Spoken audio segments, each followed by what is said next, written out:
Rebellions are built on hope. The comments if you're watching this later. But now let's go to a new segment of the show. And we mentioned a little bit. It's called, and I had a different title screen, I should say. I'm going with the basic one. A World Between Fandoms, where we talked not just about Star Wars, but about all the other geek, nerd, what do we want to call popular culture now, happenings out there in the world. I had another intro. It was too loud. The way I recorded it was too loud. I was going to blow our eardrums, so didn't want to use it. I just went with a simple one. So, Ote, you mentioned you have a similar section of your show where you look at different fandoms or different fandoms through the eyes of Star Wars, more or less. I didn't want to do that same thing, but I wanted to. I've been thinking about this for over a year. You just wanted to talk about Rings of Power. Just say it. Of course. let me get. I need it. And next week will probably be Rings of Power for 50 minutes and 10 minutes of Star Wars. Because I don't know what we're going to talk about next week. But probably about a year or so ago, when we had like Wheels of Time, this other one on Netflix I just called. Anyway, there's a bunch of. No, not Stranger Things. This other fantasy show. Sandman. No, Sandman just came out. It was from last year. Last year? Yeah, it's this YA. Used to be a book. I call it The Fold because my daughter calls it The Fold. It's the Ben Barnes is in it. Anyway, whatever. Just people know. Yeah. Season 2 is coming. Anyway, there's a lot of fantasy and sci-fi shows out there that I wanted to talk about. But I didn't have the time or the desire to do a separate podcast about it because I would probably be like you looking for a new place because I would get kicked out of my house if I started another podcast. But I wanted to find Shadow and Bone. Thank you, that one, which I love that series, not knowing anything about it. And then Rings of Power gets announced, House of Dragon gets announced. We have all the MCU stuff because I love comics, I love the MCU. All these things with DC, so I wanted to find a way to talk about them. So I decided finally, you know what? Rings of Power is coming out, and I need to have an outlet for it. And then I kind of decided, let's just dedicate 10 to 15 minutes of this show, either at the middle or at the end, like we're doing today, and just talk about the latest episodes or the latest movie that came out or whatnot, and see how it goes. I know Otto is kind of frozen, which means he's not here right now. Well, he'll get here in a minute. There he is. I'm here. Power outage. All right, there we go. A World Between Fandoms. Yeah, there was my in-laws still live in Puerto Rico, and one of my brothers. So every time the power goes out, we hear about it. I know there was a big one about 2 days ago or something. They lost power for, I think, the whole day. Thankfully, my parents have a generator that turns on automatically. Yeah. But yeah. All right. So hopefully you heard everything that I just said. Basically, I needed that. Yeah. Even if you heard I caught like glimpses as the Wi-Fi was coming back and everything. Anyway, long story short, I needed an outlet to talk about all these other fantasy and sci-fi series and movies, and I didn't want to start a new podcast for it. So we're doing about a 10 to 15 minutes. It won't be deep dives like we do for Star Wars because it will be another hour.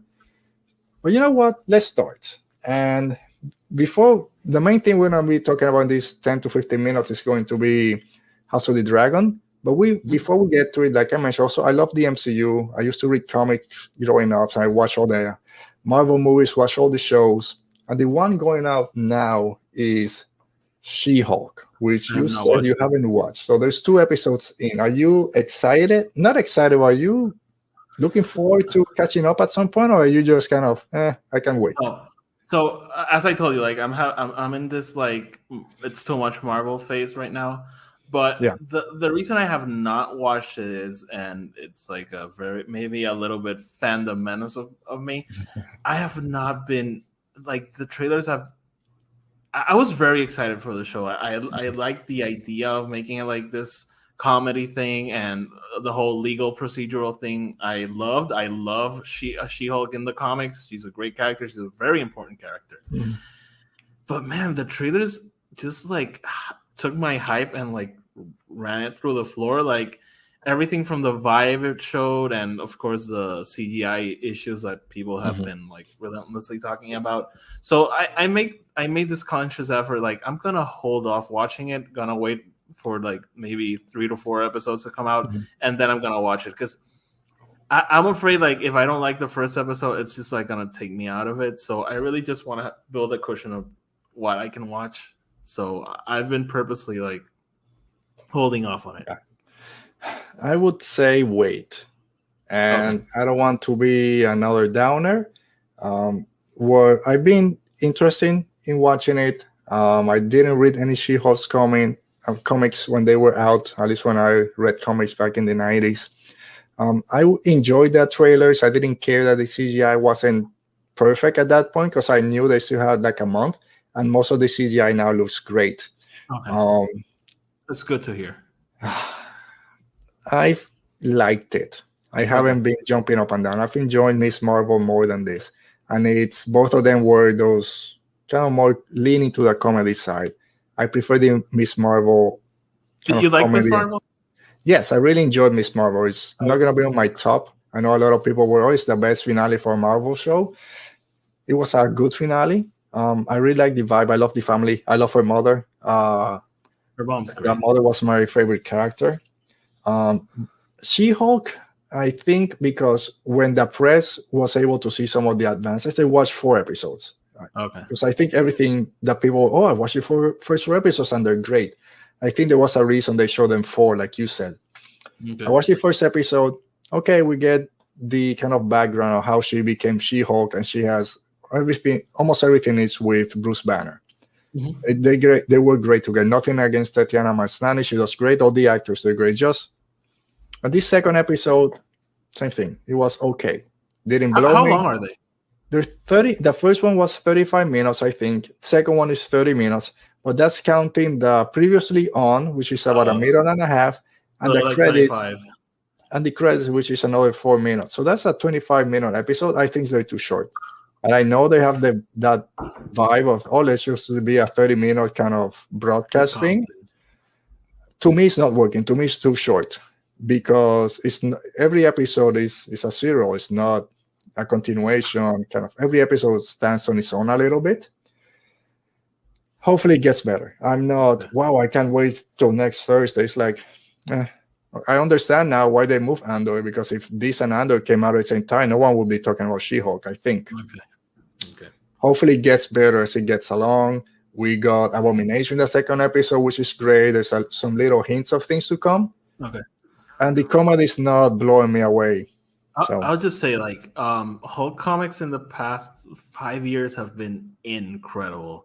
So like I've been craving like a good Hulk story, and that's I'm not a huge like She-Hulk title comics, but she's a part of many events in Marvel's, and she's always been she's the lawyer of everyone in the Marvel universe. So I wait, and that kind of takes a little bit in the second episode. Hopefully we start getting, I think that's the rest of the episode. I think it's 9-episode season, I think. I think hopefully no, he has not showed up. No Daredevil yet. It will come at some point, and something happens with Hulk at the end of the second episode that pushes his story somewhere. Very interesting. I'm not gonna pushes his story to do something. What is he a recurring character in the show? First 2 episodes, yes. I'll leave it there. Then he goes to the Shang-Chi after credit. You want me to tell you or no? Just watch this show. Tell me. I don't remember the Shang-Chi after. I do remember a little bit. He's there, I think. So Shang-Chi has something to do. Not him, but what happened in Shang-Chi, because Abomination has to do with something in episode 2. But Hulk is, something happens that Hulk has to go deal with something, and that's going to be interesting to see where that goes. Okay, interesting. All right, so I think that was about 5 or 6 minutes. So let's spend the next 10 minutes as we close the show talking about the big one out there, House of the Dragon, this prequel per se of Game of Thrones ended up 5 years ago. I don't know. I think we talked about it a little bit last week. I didn't mind the finale. It could have been better, but it's okay. House of the Dragon, how excited were you? As I've mentioned, I'm like one of the 3 people that like the last season of Game of Thrones. I'm gonna say something very controversial. Like, I think the the season before the last one is the worst season of the show. That's my opinion. But it's fine. But I was very, very hyped up. I did not watch it on Sunday. I watched it the next morning, but got to work late because of it. All right. Yeah, I watched it. My kids went to sleep around 9:15 or something, so I watched it on Sunday night. I'll probably do the same thing tomorrow. So I think the best way to go about this, because if not, we'll spend 45 minutes. Give me 2 to 3 things that you really enjoyed about the first episode, and then 1 thing that you didn't like.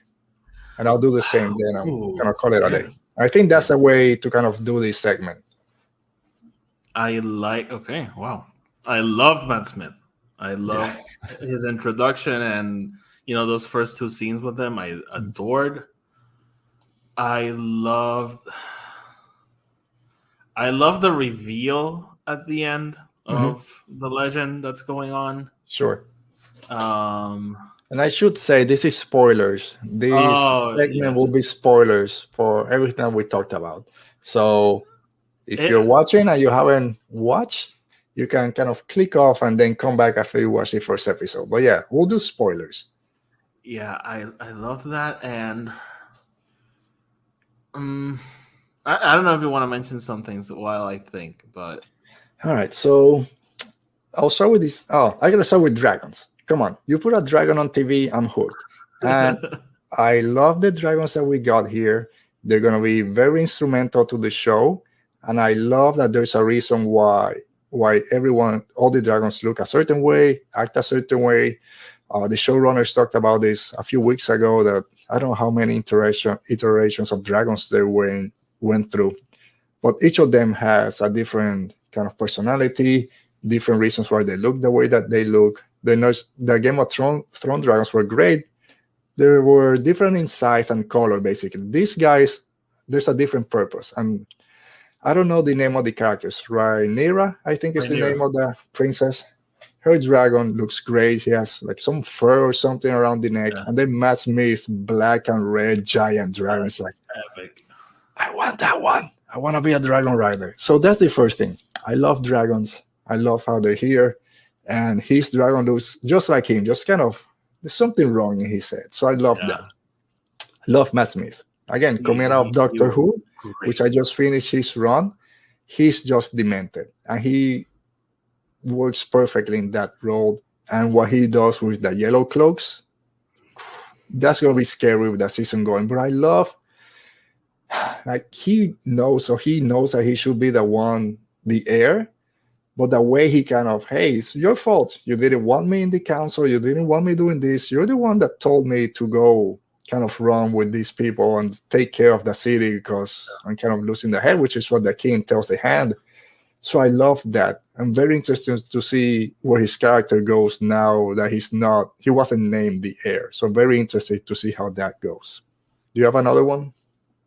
I loved how focused the story seems to be. Yeah, the pilot of Game of Thrones is very overwhelming in that first season where you're jumping around, meeting all these key players. This show seems to be about the Targaryens and these 3 specific Targaryens. I think as the show goes on, I know a little bit of how the story's going to go because I know a little bit about the lore, but I think it's going to stay very focused on the dynamic between Daemon and Rhaenyra.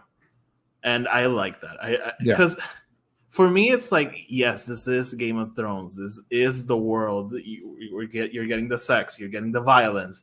But in that sense, it felt a little bit differently. And I appreciated that. Yeah.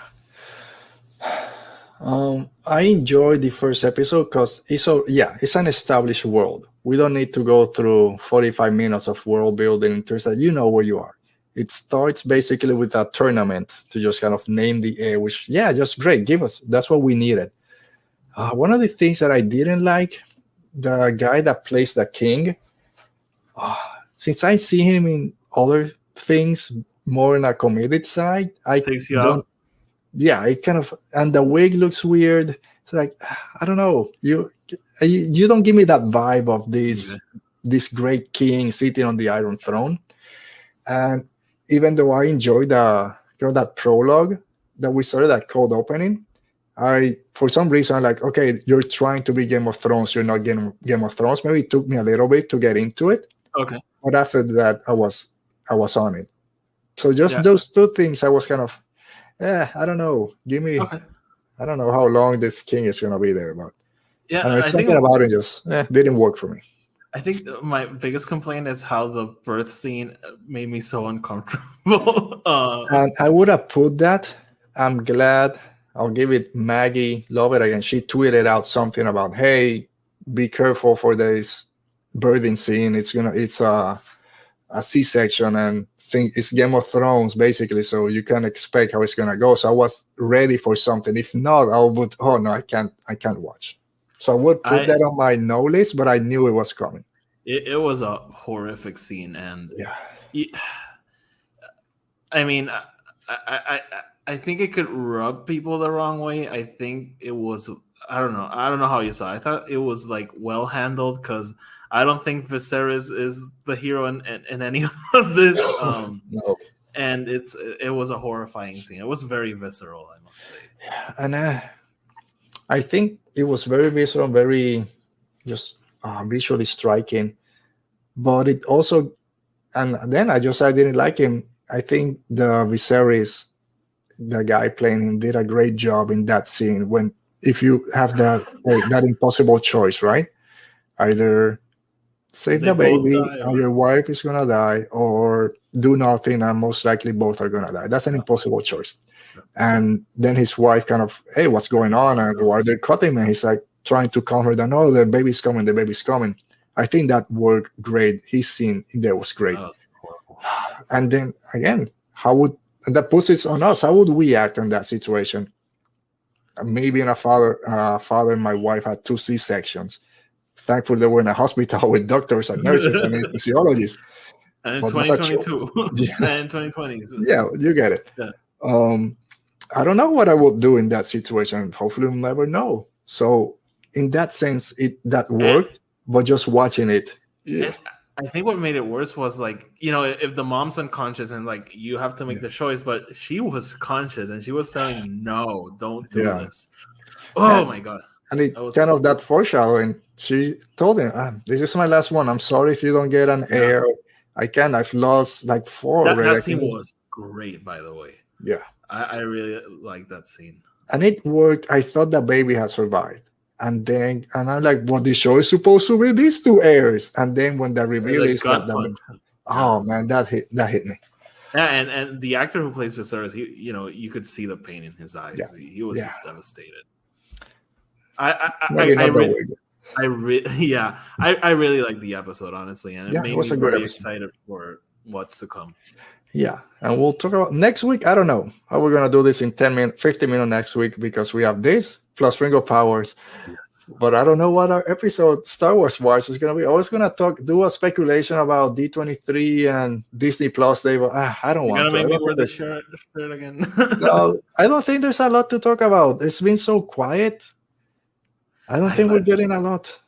It's terrible for podcasting, but I like it. Yeah. I don't know. We have a week to think about. Just send me a topic. We can a favorite starships or something. We'll do it. I'd love to do that. There we go. Next week, favorite starships. Our episode is going to be, and I almost said ships, but I know that can take a left turn, so I said starships. We'll do our favorite starships next week. Like the Geeky Waffle crew. We'll have everyone here. Just we'll do that, and then probably 20 minutes on the other World Between Fandoms. But all right, Oti, Mo, I still need to finish. First time.